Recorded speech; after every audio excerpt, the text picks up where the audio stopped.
Hello नमस्कार। आज transformer का सेकंड भाग कर रहे हैं अपन। यहाँ तक अपन ने कर लिया था और वीडियो कल वाली ठीक ही थी मेरे हिसाब से। उसमें से क्वेश्चन भी आएंगे और ये भी मोस्ट वीडियो है। चलो क्वेश्चन की शुरुआत करते हैं। टाइप्स ऑफ ट्रांसफार्मर यहाँ छोड़ा था अपन ने। अब देखो ट्रांसफार्मर होते क्या है, कितने प्रकार के होते हैं। वोल्टेज के आधार पर क्लासिफिकेशन कर सकते हैं, इसको वर्गीकृत करते हैं ट्रांसफार्मर का। वोल्टेज के आधार पर, फेज के आधार पर, कोर के आधार पर और इंस्ट्रूमेंट के आधार पर।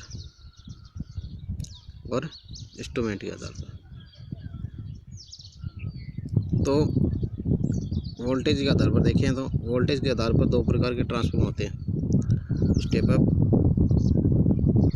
स्टेप अप और स्टेप डाउन। इनका विवरण आगे दिया हुआ है मैंने। स्टेप अप क्या होता है, स्टेप डाउन क्या होता है। फेज के आधार पर फिर दो प्रकार के, सिंगल फेज और थ्री फेज। कोर के आधार पर सेल टाइप, कोर के आधार पर भी दो प्रकार के होते हैं। कोर टाइप, सेल टाइप में सिंगल फेज, थ्री फेज। फिर इंस्ट्रूमेंट में करंट ट्रांसफार्मर, पोटेंशियल ट्रांसफार्मर। इसको सिटी बोलते हैं, इसको पीटी। अब पढ़ते हैं सविस्तार इसका। स्टेप अप वोल्टेज के आधार पर, स्टेप अप और स्टेप डाउन। स्टेप अप क्या होता है, देखो ये ट्रांसफार्मर का डायग्राम दिखाया गया है आपके सामने। थोड़ा सा मैं इसको कैमरे को ऑफ कर देता हूँ।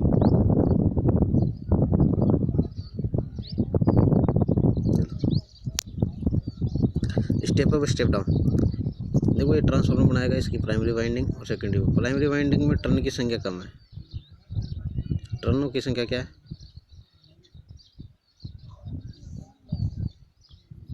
प्राइमरी वाइंडिंग में टर्नों की संख्या कम है और सेकेंडरी वाइंडिंग में टर्नों की संख्या ज़्यादा है, और इसमें कम है। इसको क्या बोलते हैं, स्टेप अप ट्रांसफार्मर। ये इसमें लिखा है, स्टेप अप ट्रांसफार्मर की प्राइमरी वाइंडिंग, प्राथमिक कुंडली में तांबे के तारों से घेरों की संख्या, वाइंडिंग कम होती है। घेरे मतलब टर्न्स, नंबर ऑफ टर्न्स। और सेकेंडरी कुंडली में तांबों की तारों के घेरों की संख्या अधिक होती है। जब लंबी दूरी के लिए करंट पहुंचाते हैं, जैसे पावर स्टेशन से किसी शहर में, तब स्टेप अप ट्रांसफार्मर का यूज करते हैं। धारा के मान में कोई परिवर्तन नहीं होता, जबकि वोल्टेज को क्या करता है, स्टेप अप करता है। ठीक है। अब पढ़ते हैं स्टेप डाउन। ये स्टेप डाउन ट्रांसफार्मर क्या होता है। स्टेप डाउन में जो ये प्राइमरी वाइंडिंग है, इसमें टर्नों की संख्या ज़्यादा है, उल्टा होता है उसका, और इसमें कम। स्टेप डाउन मतलब सेकेंडरी में कम, अप मतलब सेकेंडरी में ज़्यादा। देखो अंतर क्या होता है। ये चुंबकीय फ्लक्स घूम रहा है, मैग्नेटिक फ्लक्स पाई। ये ट्रांसफार्मर की कोर है। अब देखो, जब पावर स्टेशन से बिजली आती है, उसके बाद उसका वोल्टेज कम किया जाता है। स्टेप डाउन ट्रांसफार्मर का उपयोग करके स्टेप डाउन ट्रांसफार्मर की प्राथमिक कुंडली में तांबे के घेरों की संख्या अधिक होती है और द्वितीय कुंडली में कम, तब ये वोल्टेज कम करता है। ठीक है। नेक्स्ट टॉपिक, फेज के आधार पर देखो दो प्रकार के, सिंगल फेज और थ्री फेज। कोर टाइप और सेल टाइप होते हैं। कोर टाइप में भी सिंगल फेज थ्री फेज होता है, सेल टाइप में भी सिंगल फेज और थ्री फेज होते हैं। कोर का मतलब हो गया, ये किनारे हैं ना, इन कोरों के ऊपर की वाइंडिंग की होती है। ये सिंगल फेज है और ये थ्री फेज की है, मतलब तीन वाइंडिंग देखो कोरों के ऊपर की हुई है। सेल टाइप में क्या होता है, कोर को छोड़ देते हैं, बीच में करते हैं। देखो बीच में की हुई वाइंडिंग, ये भी सिंगल फेज और ये थ्री फेज के लिए। ठीक है।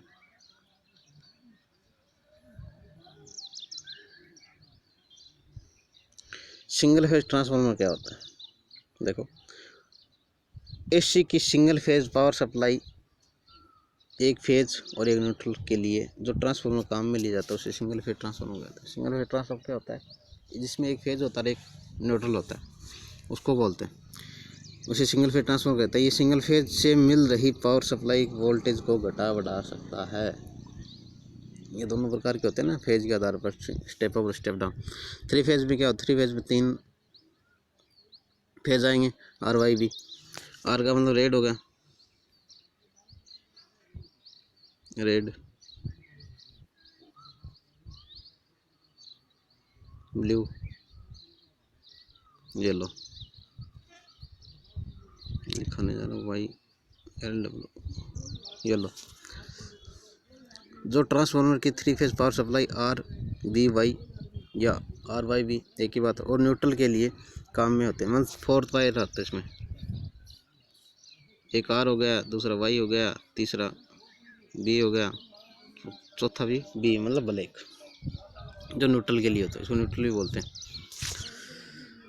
3 फेज ट्रांसफार्मर एसी से मिल रही 3 फेज पावर सप्लाई की वोल्टेज को घटा या बढ़ा सकता है। इनमें 3 आयरन की कोर होती हैं और प्रत्येक में प्राइमरी वाइंडिंग और सेकेंडरी वाइंडिंग होती है। 3 आयरन की कोर कैसी, जैसे पिछले में दिखाया गया था, 3 फेज ट्रांसफार्मर की 3 आयरन की कोर, ये 1 2 3 है ना आयरन को। नेक्स्ट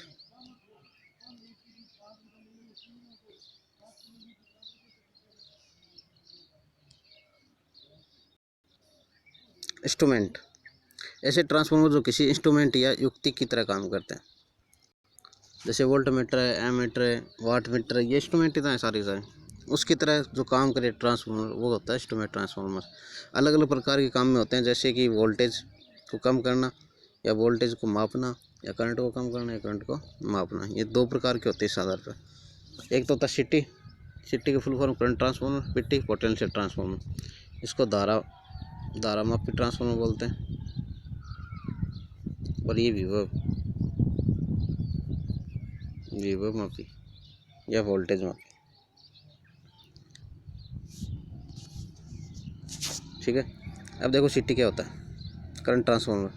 आपने देखा होगा, आपने आईटी कर रखी तो कॉलेज में देखा होगा ऐसी, ये होती है करंट ट्रांसफार्मर सिटी। इसका डायग्राम, सिटी की एक विशेषता होती है, इसमें एक ही वाइंडिंग होती है और वो होती है सेकेंडरी वाइंडिंग।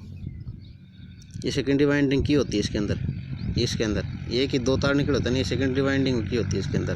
और प्राइमरी वाइंडिंग को क्या होता है, इसके अंदर से आपको वायर डालने होते हैं, एक वायर डालना होता है, वो प्राइमरी वाइंडिंग का काम आपका करता है, वो प्राइमरी वाइंडिंग का काम करेगा ये वायर। इसी प्रकार इसमें डाल के रखा है, देखो ये डाल रखा है ये वायर, ये प्राइमरी वाइंडिंग होगी, ये सेकेंडरी वाइंडिंग, ये कोर है, ठीक है। तो होता क्या, देखो किसी सिस्टम में काफ़ी ज़्यादा करंट फ्लो होता है, यह कहने का मतलब ज़्यादा करंट की वैल्यू को कम वैल्यू में दर्शाना, ये सिटी होता है। किसी सिस्टम में काफ़ी ज़्यादा करंट फ्लो होता है, तब उस करंट में मेजर करने के लिए, मतलब कितना करंट चल रहा है उसका पता करने के लिए सिटी लगा सकते हैं। मान लो कि 50 एम्पियर करंट आ रही है, 50 एम्पियर करंट के लिए इंस्ट्रूमेंट तो नहीं है अपने पास, कोई एम्पियर मीटर तो नहीं माप सकता, इसलिए इसका सिटी का उपयोग करते हैं, ठीक है। उसमें एक रेशियो होता है, रेशियो के अनुसार उसको निकाल लेते हैं। कैसे, आपने देखा होगा जीएसएस या पावर स्टेशन में ये होती सिटी। पिट्टी की बात, सिटी आगे देखते हैं। सिटी में क्या है, क्लेम मीटर का उपयोग नहीं कर सकते, इसको मापने के लिए क्लेम मीटर का उपयोग नहीं कर सकते। ऐसे करंट में कर सकते हैं, लेकिन ज़्यादा करंट के लिए क्लेम मीटर का उपयोग नहीं कर सकते, क्योंकि हर डिवाइस की एक लिमिट होती है कि उस पर ज़्यादा से ज़्यादा कितने करंट को चेक किया जा सकता है।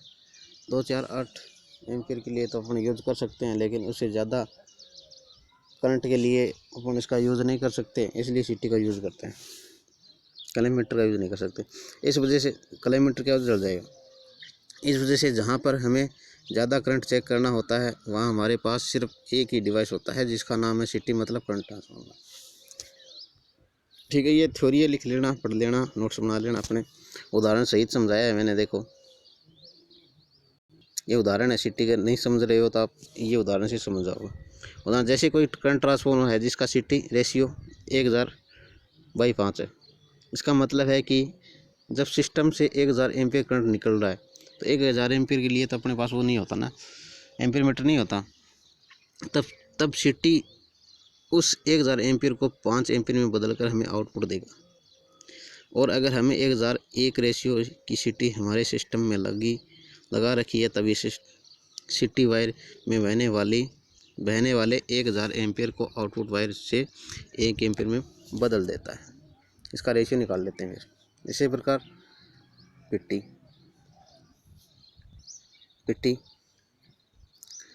पोटेंशियल ट्रांसफार्मर होता है। पिट्टी पोटेंशियल ट्रांसफार्मर हाई वोल्टेज को कम करके हमें आउटपुट में कम वोल्टेज देता है। पिट्टी का उपयोग हाई टेंशन लाइन में किया जाता है, क्योंकि ट्रांसमिशन लाइन में काफ़ी ज़्यादा हाई वोल्टेज का इस्तेमाल होता है। ये पिट्टी आपने देखी होंगी अपने जीएसएस पावर स्टेशन पर, कभी देख लेना, अलग अलग केवी की पिट्टी है। वही है, हाई वोल्टेज को लो वोल्टेज में कन्वर्ट करके देना अपन को। जैसे हमें पता है कि किसी भी वोल्ट मीटर क्या करता है, 230 वोल्टेज हो गया, 500 वोल्टेज तक हो गया, इससे ज़्यादा कमी मिलते हैं तो क्या होता है फिर, वोल्टेज तो बहुत ज़्यादा होती है, 11 kV, 33 kV, 132, इतनी kV कैसे दर्शाएंगे, तो पिट्टी के द्वारा दर्शाते हैं। जैसे ही हमें पता है कि किसी वोल्ट मीटर में 33 kV, इससे ज़्यादा 2,20,000 kV, इससे ज़्यादा वोल्टेज को चेक नहीं कर सकते, तो इस समय हमें पिट्टी का उपयोग करके ही हाई वोल्टेज को कम वोल्टेज में बदल लेते हैं। इसके बाद हम पिट्टी से निकले वोल्टेज को वोल्ट मीटर की मदद से मेज़र कर लेते हैं। तो इसका रेशियो दिखा हुआ, देखो यहाँ पे ऐसे माप सकते हैं उसको, इसका रेशियो है, रेशियो लिखा हुआ ना, रेशियो 11,000 वोल्ट बाई 110, यूँ लिखा हुआ 11,000 वोल्ट बाई 110। 11,000 वोल्ट को क्या करेगा वो, 11,000 वोल्ट सिटी क्या करेगी, 110 वोल्ट में कन्वर्ट कर देगी। इससे अपन क्या कहते हैं, इसका रेशियो निकाल लेंगे कि यहाँ पता चल जाएगा कि इसमें 11,000 वोल्टेज बह रही है। तो आज के लिए इतना ही है। आपको वीडियो कैसी लगी बताना, और वीडियो आप देखते हो तो उसको सब्सक्राइब कर दिया करो, सब्सक्राइब नहीं बट वीडियो देखते हो, ताकि मैं आगे और ट्रांसफार्मर के बारे में आपको बताऊं, और बहुत सारी चीज़ें बती, ऑटो ट्रांसफार्मर बचा अभी, EMF इक्वेशन बची है, ओपन सर्किट शॉर्ट सर्किट बचे हैं, वो भी मैं कल करवा दूंगा। और वीडियो कैसी लगी मुझे बताना कमेंट बॉक्स में, और ज़्यादा से ज़्यादा शेयर करके सब्सक्राइब कराओ, ताकि और अच्छी वीडियो अपन बना पाएँ। बहुत बहुत धन्यवाद वीडियो देखने के लिए।